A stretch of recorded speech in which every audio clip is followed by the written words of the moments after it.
By the end of June 1941, the situation on the Soviet front was no longer a crisis, it was a catastrophe. Entire armies disappeared within days. Command structures collapsed faster than orders could be issued. Airfields were destroyed before planes could take off.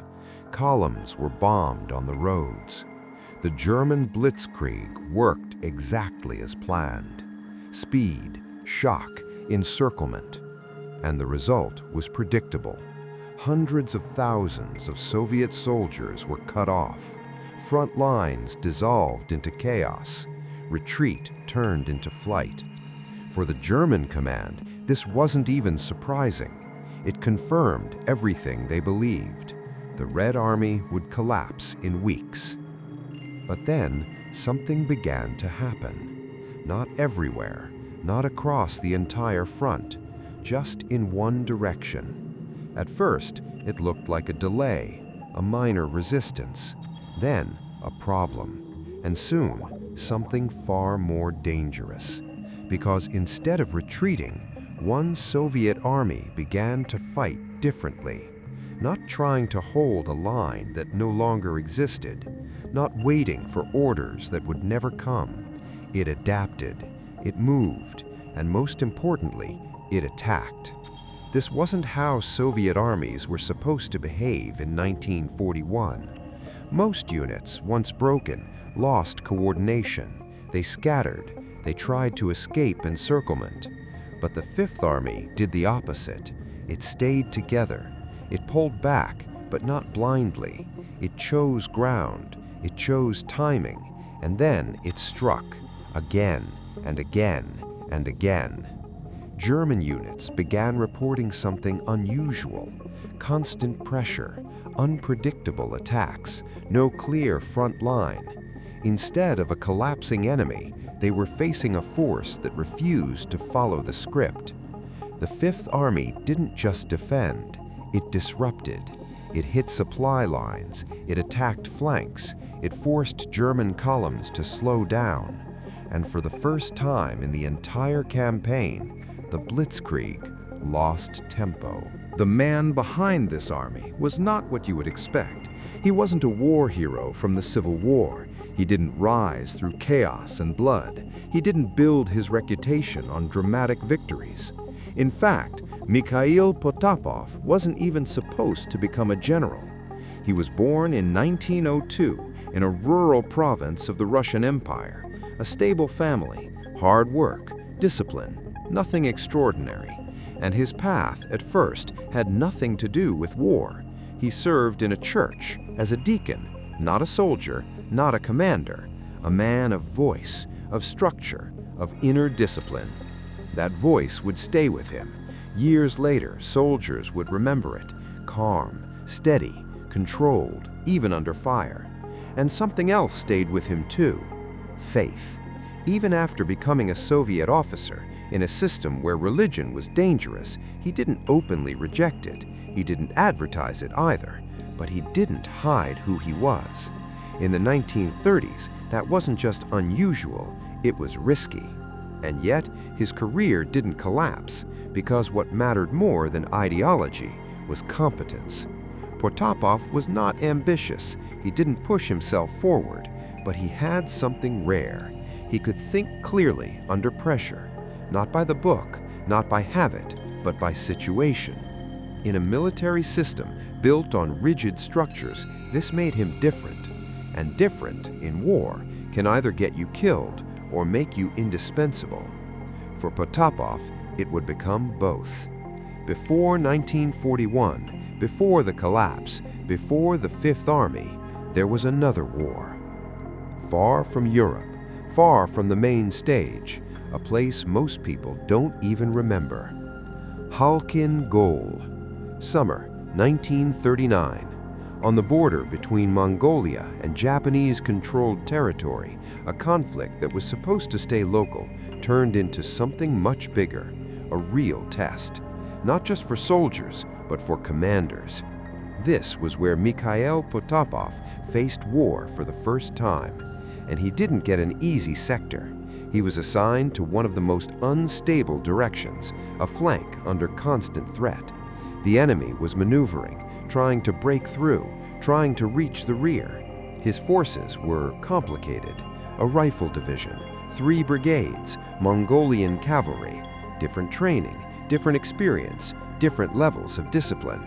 Not a perfect army, a fragile one. This is where many commanders fail. They wait, they try to stabilize, they follow the plan. Potapov did something else. He looked for the weak point, and he found it. Not in the enemy's front line, in their logistics. Instead of attacking head-on, he began striking supply routes, cutting communications, disrupting movement, forcing the enemy to fight without rhythm, without ammunition, without stability. This wasn't a clean victory, no dramatic breakthroughs, no symbolic flags raised, just slow, exhausting pressure, the kind of warfare that doesn't look impressive, but breaks an army from the inside. Eventually, Japanese units began to lose cohesion. Some were partially surrounded, others were forced to retreat. Halkin-Gol was won, but the real result was something else. Potapov came back different, no longer just a graduate of a military academy, but a commander who understood one critical thing: you don't have to destroy the enemy head-on to defeat him. By the spring of 1941, Mikhail Potapov received what looked like a routine assignment. He was appointed commander of the 5th Army on the Southwestern Front. On paper, it was nothing special. Not an elite formation, not a strike force, not a reserve, just a regular peacetime army. Understrength, stretched thin, poorly equipped, and positioned along a massive section of the border, nearly 200 kilometers wide. For most commanders, this was just another posting. For Potapov, it was a warning. He looked at the map and immediately understood the problem. The army was too spread out, reserves were too far apart, communication would fail the moment war began, and if the Germans struck here, they would break through fast. There would be no time to react, no time to reorganize, no time to think. Most officers at that time were waiting for orders. Potapov didn't. Just days before the invasion, he began to act on his own initiative, quietly, without approval.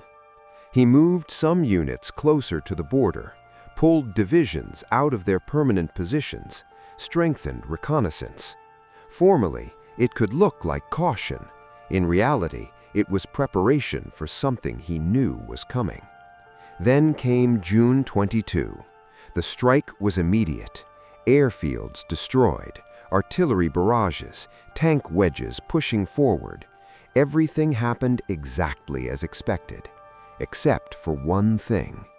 Those few decisions, those small unauthorized movements, bought him time.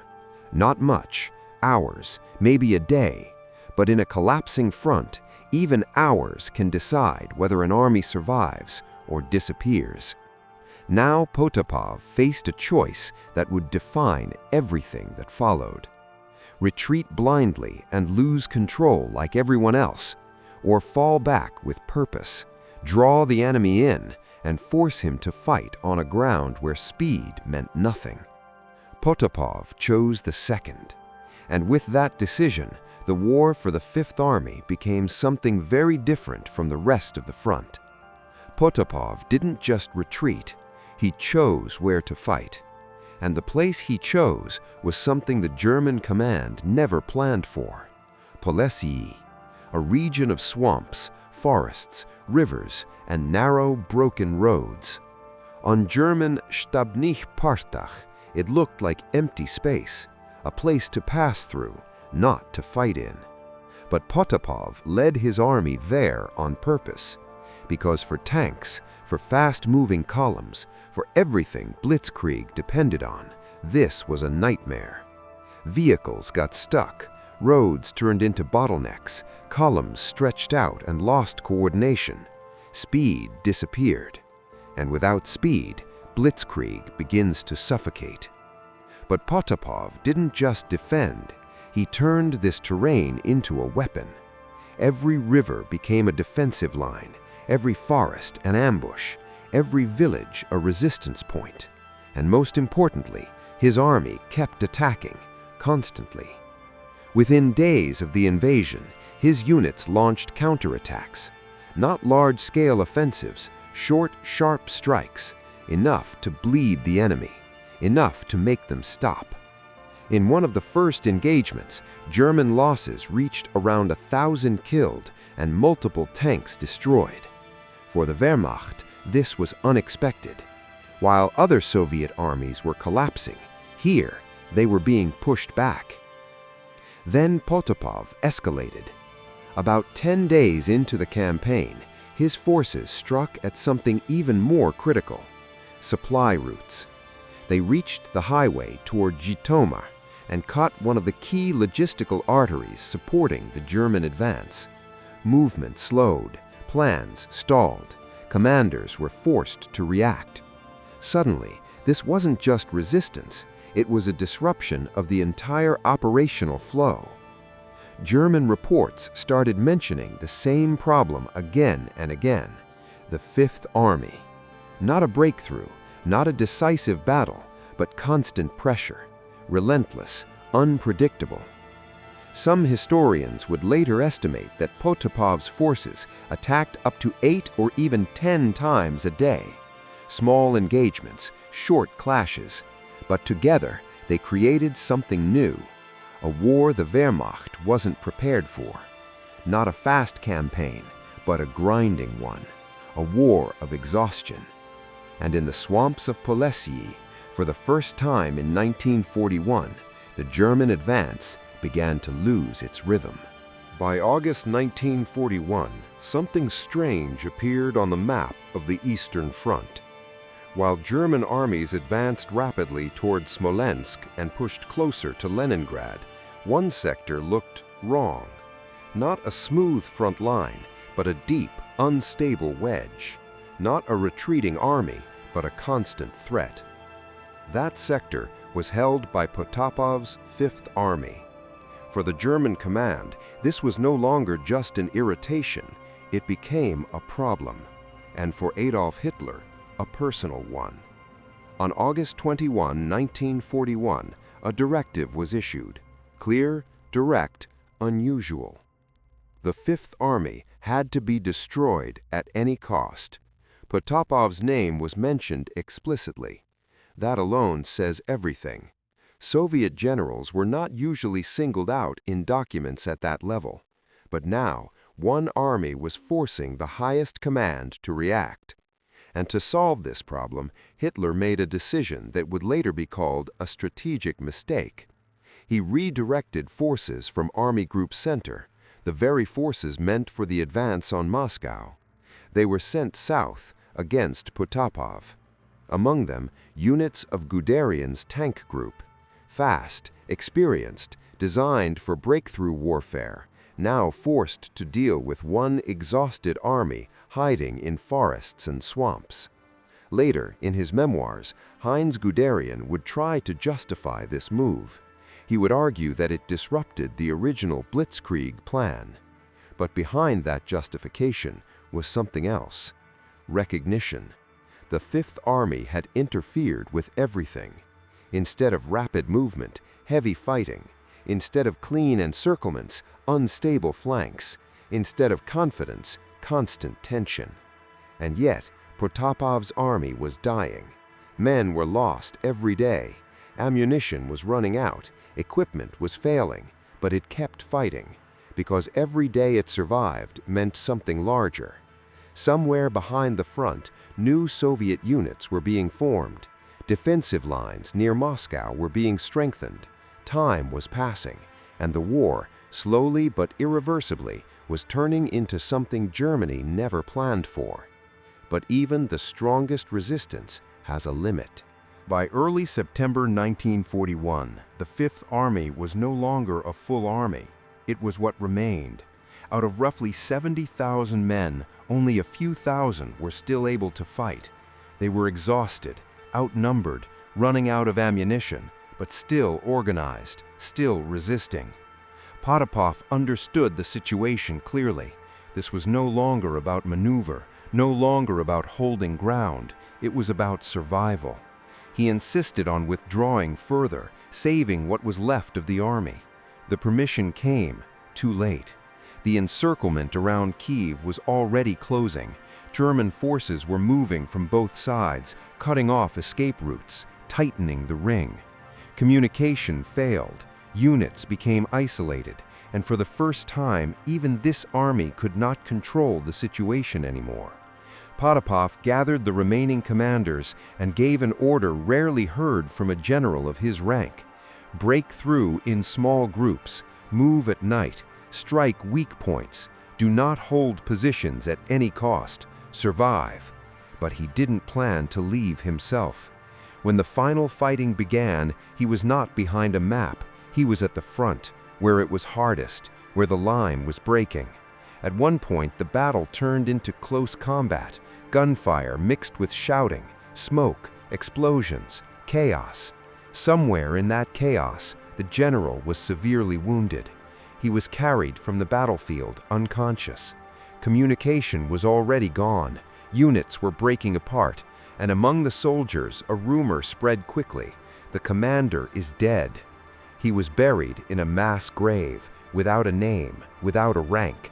That's how his war ended in official reports, but not in reality. Days later, when German troops were clearing the battlefield, they found him, still alive, barely breathing. At first, they didn't understand who they had captured. Then they realized, a Soviet general, an army commander, the very man they had been ordered to destroy at any cost. Captivity in 1941 for a Soviet officer was almost a sentence, not only in the eyes of the enemy, but in the logic of his own country. He was moved from camp to camp, Poland, then Germany, wounded, weakened, but alive. And once the Germans understood his identity, they tried to use it carefully at first, conversations, offers, then more directly, cooperation, privileges, safety. At some point, they offered him something else, to join the Russian Liberation Army. They didn't just want soldiers, they wanted a symbol, a general with a name, a man who could stand against his own country. Potapov refused. No drama, no speeches, just a simple answer. He would not fight against his own people.